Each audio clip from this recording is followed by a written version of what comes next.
1월 셋째 주일 하나님께 올라와서 예배드리는 우리 믿음의 모든 성도님들에게 하나님의 크신 은혜와 은총과 성령님의 충만한 역사가 있기를 주님의 이름으로 축원합니다. 주님의 이름으로 축원합니다. 우리 옆 사람과 기쁜 마음을 이렇게 인사하면 좋겠습니다. 주님의 부르심에 순종한 사람이 천국 잔치에 참여하는 사람입니다.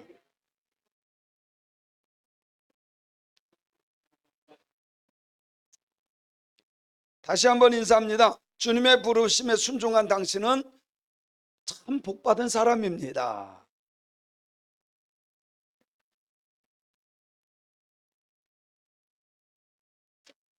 주님의 부르심에 순종한 여러분은 복받은 사람인 줄로 믿습니다. 두 딸을 결혼시키면서 오늘 이 말씀이 더 마음에 와닿는 것을 느꼈어요. 자녀를 결혼시키는 날 대부분의 많은 사람들이 울더라고요.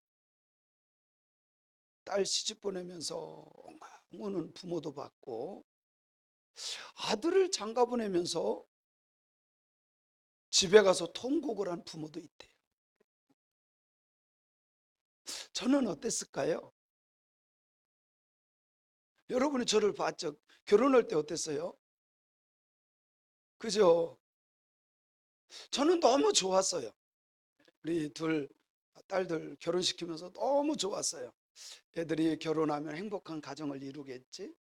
정말 좋은 사람 만나서 행복하게 살겠지? 그런 마음을 갖고 저는 너무 행복했고 좋았고 기뻤어요. 결혼에 대해서 부정적인 생각을 갖고 있는 부모들이 있는 것 같아요. 그러니까 울어요. 아이고, 시집 가서 고생하겠다. 아이고, 장가 가서 고생하겠다. 부정적으로 생각하니까 눈물을 흘릴 수밖에. 근데 결혼해서 여러분이 살아보니까 물론 힘든 것도 있죠. 그러나 결혼은 축복이잖아요. 잔치잖아요. 결혼이 잔치면 삶도 잔치가 되고, 결혼한 사람들이 행복할 것을 보고 긍정적으로 보고 축복해 주면 되지. 왜 우냐고. 문제는 결혼에 대한 부정적인 생각을 하는 사람들이 문제예요. 부정적으로 생각하니까 야, 결혼하지 마. 살아보니까 힘들어. 살아보니까 좋아요. 결혼하세요. 결혼한 사람들은 아멘 안 해도 되고, 저쪽 결혼하세요. 결혼이 얼마나 좋은 것, 행복한 것. 하나님이 만든 거는요, 사람이 보니까 그렇지 하나님이 만든 거는 다 선하고 좋은 거야. 그죠? 하나님은요, 결혼은 잔치로 표현했어요. 결혼은 축제로 표현했습니다.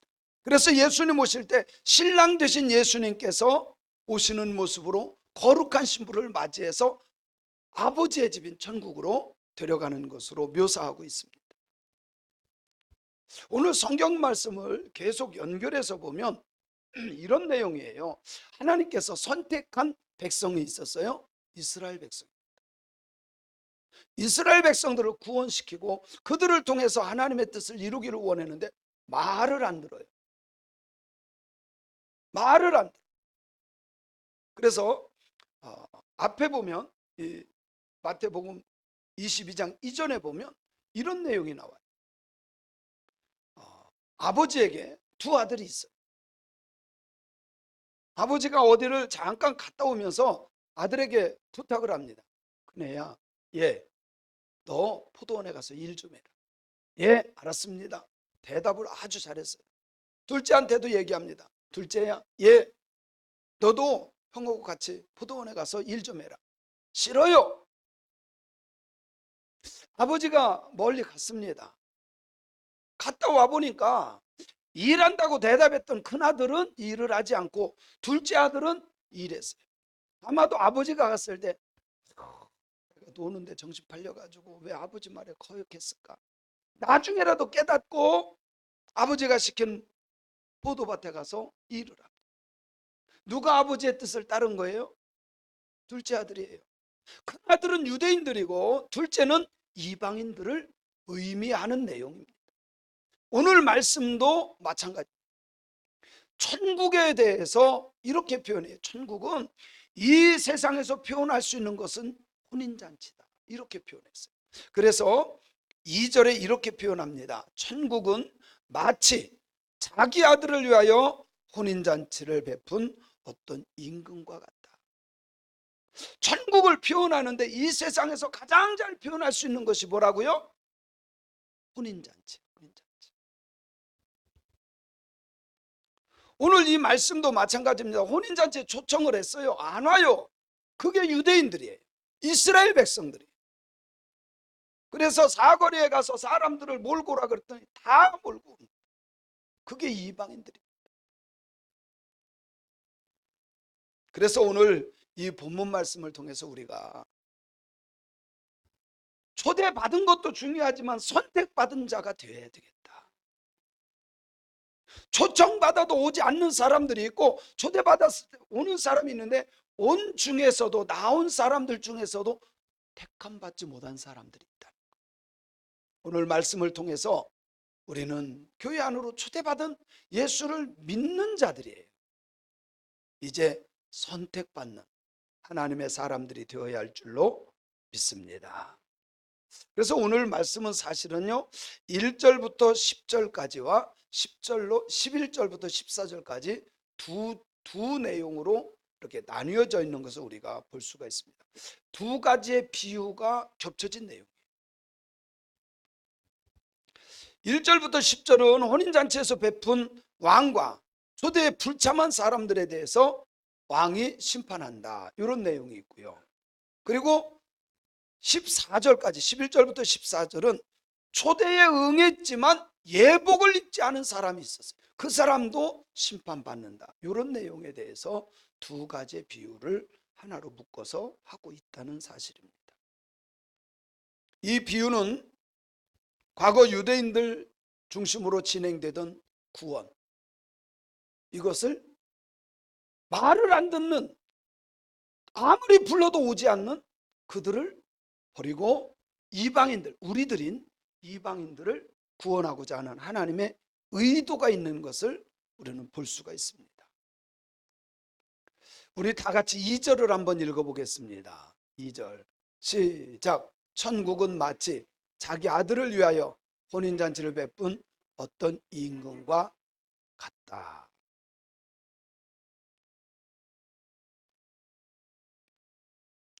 자식들이 결혼하려면요 제일 먼저 하는 건 무슨 혼수 이런 거 말고 대인 관계에 있어서 해야 될 게 뭔지 아세요? 초청하는 일이에요. 초대장 보내. 그래서 적어도 한 달 전에 우리 집 아들이 결혼하니까, 딸이 결혼하니까 와서 축하해 주세요라고 초대장을 보냅니다. 결혼시켜본 분들 다 그랬죠? 초대장을 보냅니다. 그래서 사람들이 와서 같이 축하하고 축복해 주면 얼마나 좋아요. 근데 오라고 했는데도 안 왔어. 어떨까요? 어떨까요? 괜찮나요? 마음이 아플 것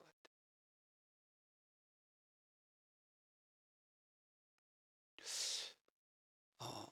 우리 큰딸 결혼할 때가 코로나가 그래도 많이 진행 중이었어요. 그래도 조금 풀렸어요.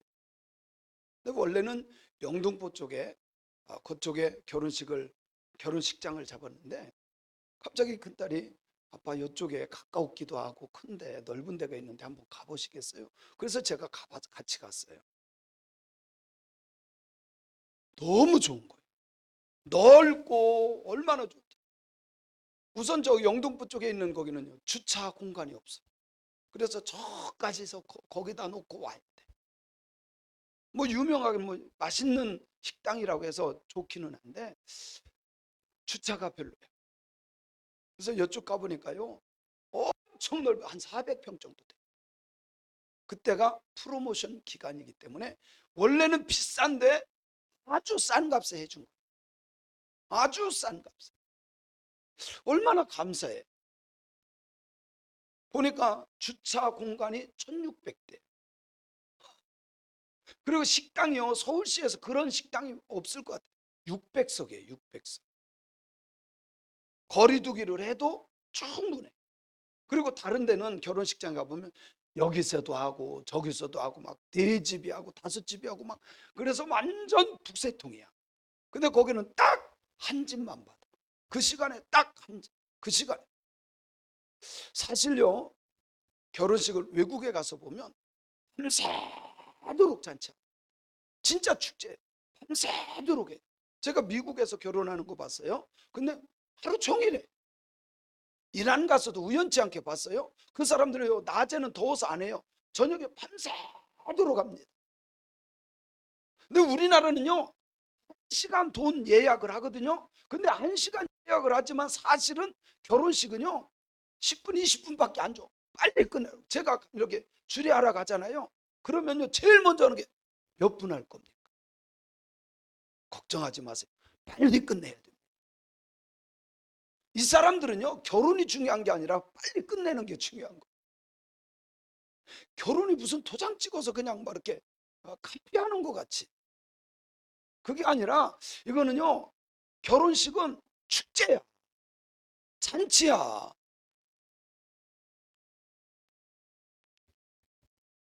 그래서 예수님도 천국에 대해서 어떻게 표현할 길이 없는데 이 세상에서 그래도 근사치가 되는 것이 있는데 그것이 혼인잔치다. 그래서 혼인잔치를 빌어서 천국을 비유했다는 겁니다.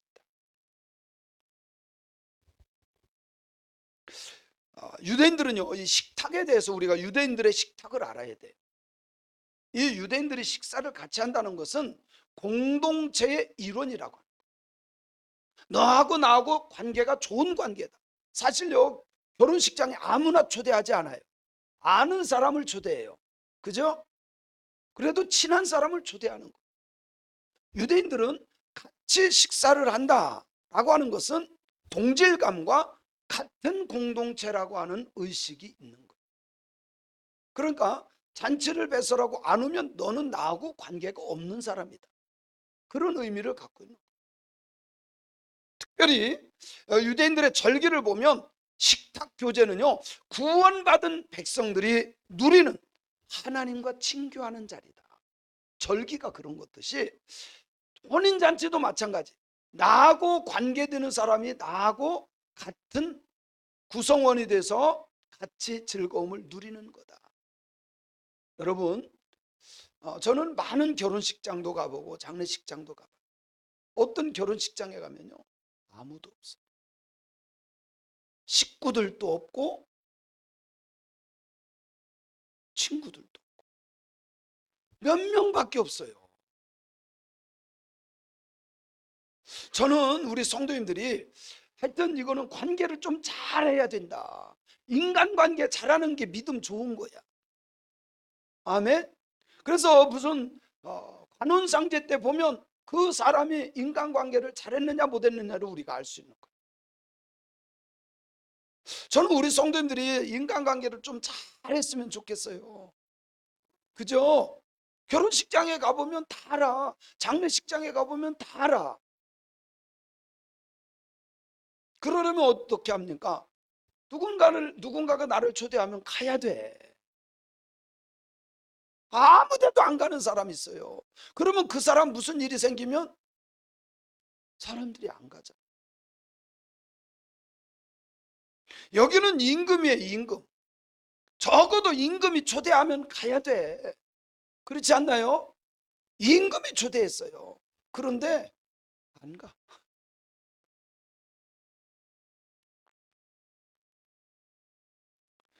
여러분요, 이 먹는다는 것을 성경이 이렇게 표현을 했어요. 성경에 보면요, 누가복음 14장 15절을 한번 볼게요. 자, 여기 한번 보면요, 먹는 것을 이렇게 표현했어요. 시작. 함께 먹는 사람 중에 하나가 이 말을 듣고 이르되 무릇 하나님의 나라에서 떡을 먹는 자는 복이 있다. 이렇게 말해요. 예수님하고 같이 식사를 하는데 누군가가 예수님의 말씀을 듣고 한 얘기예요. 하나님의 나라에서 떡을 먹는 자가 복되다. 누가 먹겠어요? 하나님과 관계된 사람이 먹는 거예요. 하나님이 초청했을 때 온 사람이 하나님의 나라에서 먹는데 그 사람이 복된 사람인 줄로 믿습니다. 우리 새광명교회 모든 성도는 하나님의 나라에서 주님과 함께 식사할 수 있는 공동체가 되기를 주님의 이름으로 축원합니다. 주님의 이름으로 축원합니다. 오늘 말씀 3절에 보면 이미 초대해서 이 초대된 사람들은 오기로 작정된 사람들이었어요. 한번 3절을 읽어볼게요. 시작.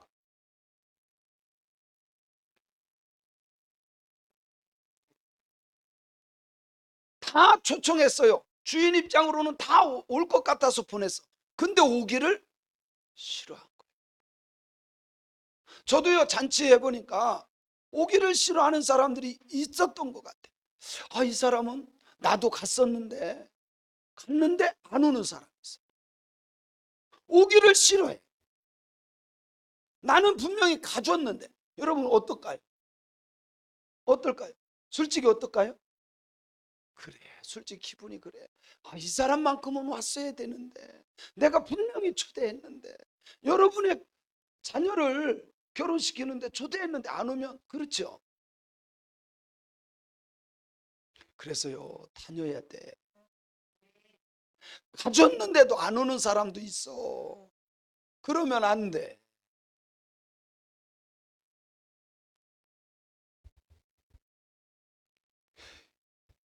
임금이 배설한 혼인잔치 오기로 약정된 사람들 오기를 싫어하는 거예요. 그런데 여기에 청한 사람들, 청했다, 이 단어는요, 과거 완료 분사로 이 사람들은 오기로 결정됐던 사람들. 대답을 했다는 소리, 쉽게 말하면 네 하고 대답을 했어. 근데 나중에 보니까 안 왔어. 하나님께서 구약에서 수없이 많은 선지자들을 보냅니다. 돌아와, 돌아와라, 돌아와. 안 돌아와. 말을 듣자. 근데 유대인들은요, 결혼식이 있잖아요. 그럼 초청장을 먼저 보내요. 그리고 자기 종들을 또 한 번 보내. 그리고 또 한 번 보내. 이게 유대인들의 관습이에요. 우리나라는 그냥 한 번만 딱 보내면 끝나잖아요. 그죠? 근데 유대인들은 그러지 않아요. 초청장 보내고 또 한 번 가고 또 한 번 가고 3번. 잊어버릴까 봐. 끈끈한 공동체. 근데 여기 적어도 임금이 초청하면 왔어야 돼. 오기로 예정됐던 사람들인데 안 와. 오기를 싫어했다라고 말해요. 그런데 여기에 칼레오라고 하는 단어가 나와요. 이 칼레오라고 하는 말은 부르다라고 하는 의미예요. 부르다, 초대하다라고 하는 의미를 가져요. 근데 이것이 나중에 뭐가 되느냐면 에클레시아라고 하는 단어가 됩니다. 에클레시아. 무엇을 말하느냐면 이 부르다라고 하는 것은 불러서 나온 사람들이 교회에 불러서 안 나오는 사람들이 있었던 거죠. 불렀는데도 안 오는 사람, 초대했는데도 안 오는 사람, 그 사람들은 교회가 될 수가 없는 거예요. 그래서 3절 마지막에 보니까 오기를 싫어했다. 이 원어를 직설적으로 이렇게 해석하면 그리고 그들은 참석하기를 원하지 않았다. 이렇게 해석할 수 있어요. 그리고 그들은 참석하기를 원하지 않았다. 그들은요, 실제로 세례 요한이 회개하라 했는데 회개하지도 않았고, 예수님이 오셔서 복음을 증거했는데도 불구하고 받아들이지를, 오히려 그 예수님을 십자가에 못 박아 죽입니다.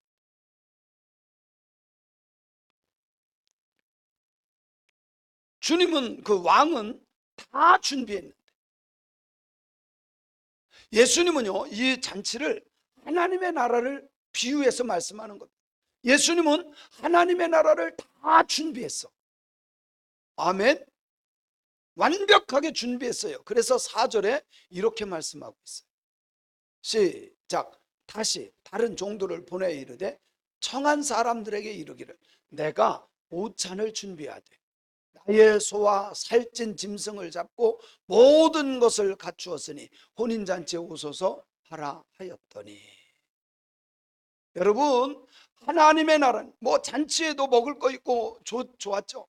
우리 어렸을 때 보면 잔치는요 대단했어요.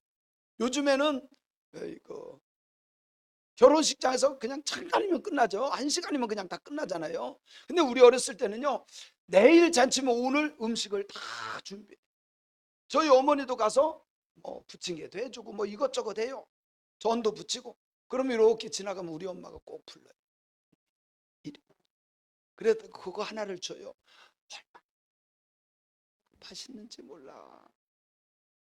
얼마나 맛있는지. 그 잔치집 있다고 하면 기다려줘. 결혼식 날 동네에서 다 결혼식 했어요. 그러면 동네에서 결혼식 하면요, 결혼식을 다 끝나면 국수 말아줘. 그 국수가 얼마나 맛있는지 몰라. 거기에 뭐 떡도 넣죠, 과일도 주죠, 뭐 사탕도 주죠, 막 줘요. 잔치가 얼마나 좋은지 몰라. 요즘에는 그냥 도장 찍듯이 그냥 빨리빨리 끝내고 그냥 이래서 그렇지, 원래 잔치는요 동네 잔치가 됐어요. 그죠? 멀리서도 아는 사람들이 다 찾아와. 그게 잔치야. 내가 오찬을 다 준비했다. 그것도 살찐 소로, 좋은 거로, 소도 잡고 살찐 짐승을 잡아서 다 준비했다. 하나님의 나라는 사실 잔치하고 비교할 수 없이 좋은 곳이에요.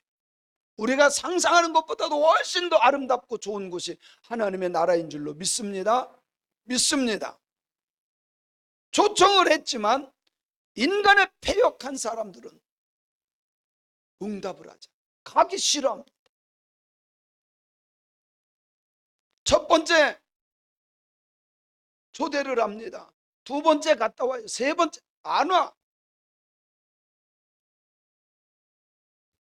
첫 번째 간 사람들은 구약의 선지자들이고, 나중에 보낸 사람들은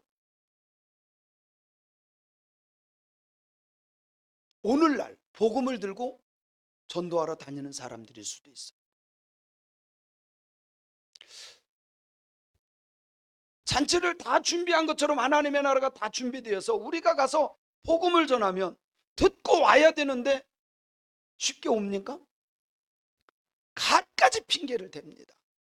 이런 핑계 저런 핑계 5만 가지를 댑니다.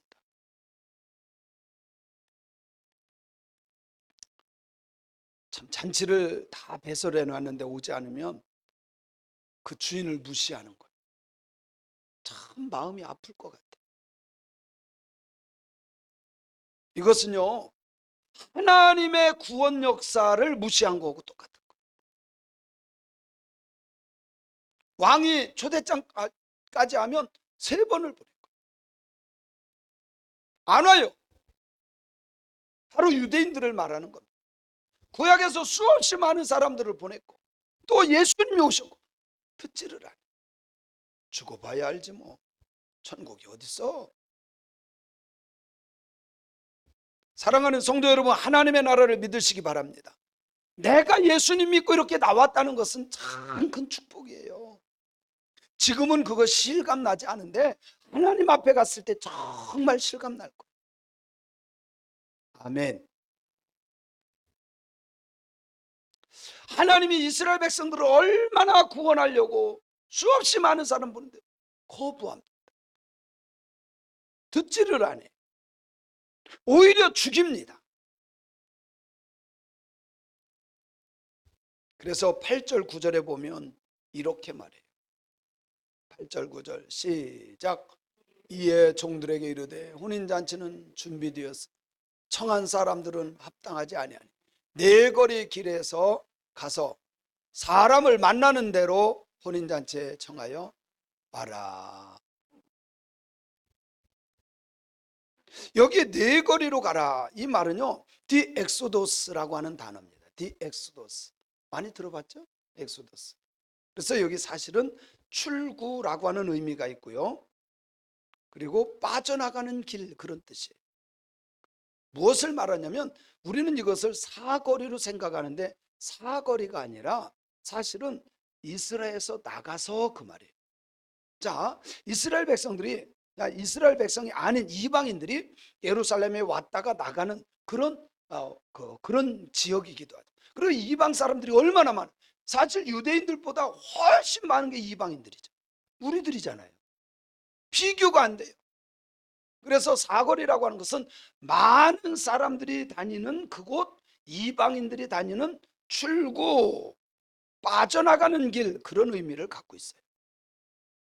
여기에 하나님의 구원 의도가 들어있는 거예요.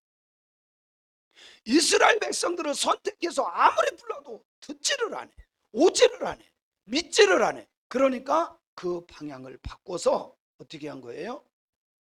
이방인들을 구원하고자 하는 하나님의 뜻이 들어있다는 겁니다. 왕이 몇 번씩이나 불렀는데 그 초청을 거부한 이유를 보니까 자기가 하는 일 때문에, 장가 갔기 때문에, 밭갈러 가야 되기 때문에, 갖가지의 현실적인 문제, 소유의 문제, 자신의 문제를 가지고 못 간다고 합니다. 근데 결과 어떻게 됐습니까? 거기에 가지 않은 사람들은 처절한 죽음과 비참한 멸망을 받았다는 사실입니다. 사랑하는 성도 여러분, 저는 우리 믿음의 성도님들이 하나님이 부를 때에 아멘 하고 나온 자들이니 하나님의 말씀 붙잡고 끝까지 주님 바라보며 걸어가는 저와 여러분들이 되어야 할 줄로 믿습니다. 근데 이제 문제는요, 10절에 보니까 이런 말이 나와요. 전 여기에 이게 우리 성도님도 아마 궁금할 거예요. 10절을 한번 읽어볼게요. 시작.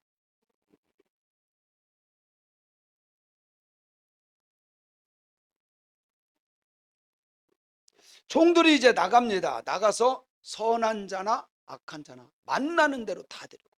여러분, 악한 사람이 천국 갈 수 있을까요?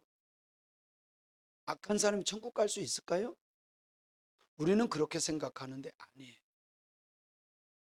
모두 다 데려와라 라고 하는 것을 보면 하나님은요, 하고 선한 그것을 기준으로 해서 구원시키느냐 구원시키지 않느냐가 아니에요. 가장 악한 사람이라면 예수 믿지 않은 사람. 우리는 다 죄인입니다. 다 죄인이에요. 한 번 초청했는데 안 오면 보통 사람들은 관둬, 냅둬, 안 와도 돼 이럴 거예요. 근데 하나님은 끝까지 보내. 그죠? 이게 하나님의 은혜와 사랑이에요. 사람들이 안 믿어, 싫어, 교회 가면 밥을 주냐 떡이 나오냐 이렇게 말을 해요. 그러면 보통 사람, 저 사람은 뭐 씨알이도 안 먹히는 사람이야, 관둬, 그만해, 포기합니다. 그러나 하나님은 또 보냅니다. 또 보냅니다. 또 보냅니다. 왜 또 아멘을 안 해요? 하나님은 또 보냅니다. 또 보냅니다. 또 보냅니다. 하나님의 은혜와 사랑. 악한 자나 선한 자 의미를 잘 알아야 됩니다. 사람들이 말할 때에 저 사람은 법 없이도 살 사람이야, 그럴지라도 예수 안 믿으면 그것이 가장 악한 악이야. 사람들 보기에 저 사람 참 못됐어, 너무너무 못됐어, 그럴지라도 예수 믿은 사람은 하나님 보시기에 의인이야. 우리는 이 원리를 알아야 돼. 예수님을 믿으면 하나님의 능력으로 분명히 강도도 변화되고 못된 사람들도 변화될 줄로 저는 믿어요. 제가 이렇게 보면요, 제가 머리가 나쁜 건 아닌 것 같아요. 저는 뭐를 이렇게 봐도요, 돈 벌 수 있는 방법들이 보여. 진짜로 전 보여요. 저거 하면 돈 되겠다, 저거 하면 돈 되겠다, 이게요 보여요. 만약에 제가 목사가 안 됐으면요, 어쩌면 제가 보이스피싱 했을 수도 있어요. 당황하셨죠? 그러면서 아마 제가 예수 믿으니까 제가 변화돼서 그런 짓 하지 않는 거지. 얼마든지 못 될 수 있어요. 여러분, 하나님은요, 예수 믿으면 정말 예수 믿는 사람답게 바꿔놓으십니다. 여러분들도요, 정말 예수님 안 믿었으면 훨씬 더 못 됐을 거예요. 어느 분이 그래요, 저보고. 목사님 저 집사 저 권사는 왜 저럽니까? 막 그래요. 예수 믿어서 그 정도요.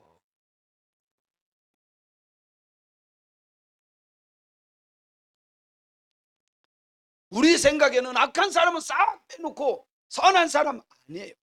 하나님이 이 세상의 모든 사람, 하나님의 형상대로 지은 모든 사람 다 구원하기를 원하는 줄로 믿습니다. 믿습니다. 그 악한 사람 중에 한 사람이 나라는 걸 기억해야 돼. 나는 착하지, 나는 괜찮지, 나는 나만큼만 믿으라고 그런 생각하지 말고, 그 악한 사람 중에 한 사람, 그 사람이 바로 나라는 걸 깨닫고 하나님이 불러주신 것에 감사하며 기쁨으로 살아갈 수 있기를 주님의 이름으로 축원합니다. 또 한 가지 문제가 생겼어요. 뭐냐면 11절에 보니까 이렇게 말씀해요. 시작. 거기서 예복을 입지 않은 한 사람을 보고 12절 이르되 친구여 어찌하여 예복을 입지 않고 여기 들어왔느냐 하니 그가 아무 말도 못해요. 13절에 보니까 13절 시작. 임금이 사원들에게 말하되 그 손발을 묶어 바깥 어두운 데에 내던져라. 아니 촛대할 때는 언제고 왜 또 손발을 묶어서 내다 던지냐 이거요. 궁금하지 않나요? 말이 안 돼. 아니 초대해서 들어왔는데 또 묶어. 자, 이런 의미예요. 누구든지 올 수 있어요. 교회까지 올 수 있어요. 그러나 여러분, 교회에 온 것은 초대된 거예요. 그러나 초대됐다고 끝난 것이 아니라 물과 성령으로 거듭나야 됩니다. 반드시 예수 믿어야 돼요. 예복이라고 하는 건요, 유대인들은요 결혼 딱 할 때 예복을 다 한 번씩 준다 그래요. 그래서 그걸 입고 들어가야 돼. 근데 예복을 안 입었다라고 하는 것은 무엇을 의미하느냐면 예수 그리스도를 못 입지 않은 것을 말해요. 저희 아버지께서 천국과 지옥을 보실 때 체험할 때 주님 앞에 갔더니 모든 죄가 다 기록되어 있더래. 어려서부터 지었던 모든 죄가 다 기록되어 있더래. 주님께서 질문을 하더랍니다. 이렇게 죄가 많은데 너 어떻게 여기 왔냐? 그래서요 하염없이 울었대. 엉엉 울었대요. 그러다가 마지막에 예수님 이 죄 다 제가 진 거 맞습니다. 그러나 제가 예수님 믿잖아요. 이 말하는 순간 모든 죄가 싹 지워지더래. 예수님의 보혈의 능력이에요. 여러분 우리가 착해서 천국 가는 게 아니잖아요. 다 죄인이에요. 다 악해요.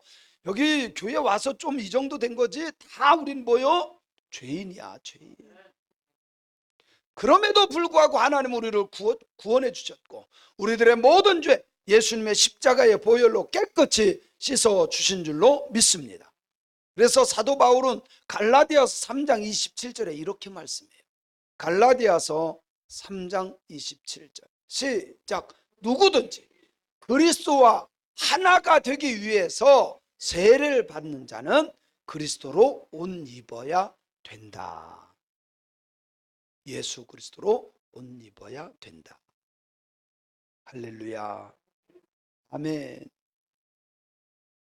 이 말씀은 교회까지 나오는데 예수를 만나지 못한 거예요.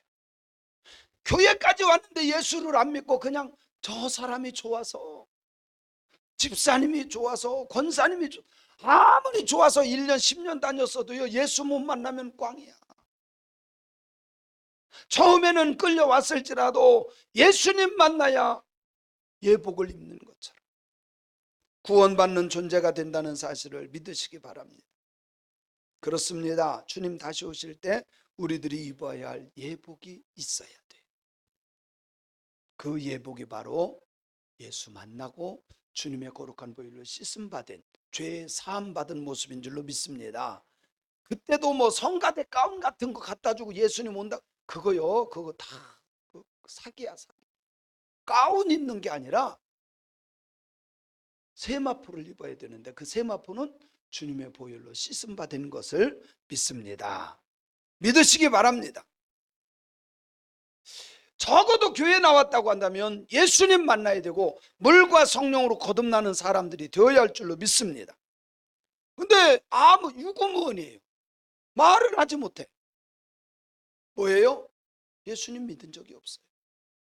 그래서 수족을 묶어매고 불에 던져지는 것을 우리가 볼 수 있습니다. 사랑하는 성도 여러분, 우리 예수 믿는 사람으로서 주님의 부르심을 거부하면 안 돼요. 계속해서 주변 사람들을 통해서 우리를 초대합니다. 목사를 통해서 예수 만나야 된다고, 성령 받아야 된다고 말을 합니다. 그때 마음을 확 열고 믿어야 돼요. 모셔야 돼요. 불순종하지 맙시다. 불순종을 버려야 돼요. 개인적인 일, 썩어 없어질 일 때문에 영원한 하나님의 나라를 포기하는 사람들이 있어요. 불쌍한 사람들이, 멸망하는 저주받은 사람들입니다. 그래서 예수님 믿는 사람들은 주님이 나를 부를 때 아멘 하고 순종하고 걸어가는 사람들이 되어야 할 줄로 믿습니다. 그렇습니다. 오늘 또 주님은 우리를 부르셨어요. 또 우리를 보내서 주변에 내 자녀들, 우리의 부모들, 우리의 형제들, 모르는 사람들을 또 초청을 합니다.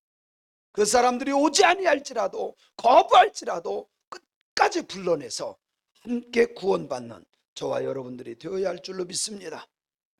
더 나아가 내가 초대만 받아서 교회만 왔다 갔다 하는 신앙인이 아니라 예수를 신랑 삼고 내가 신부되어 주님을 만나는 그런 신앙인들이 되어야 할 줄로 믿습니다. 나가서 사거리에 가서 누구든지 강권하여 천국을 채우는 신앙인들이 되어야 할 줄로 믿습니다.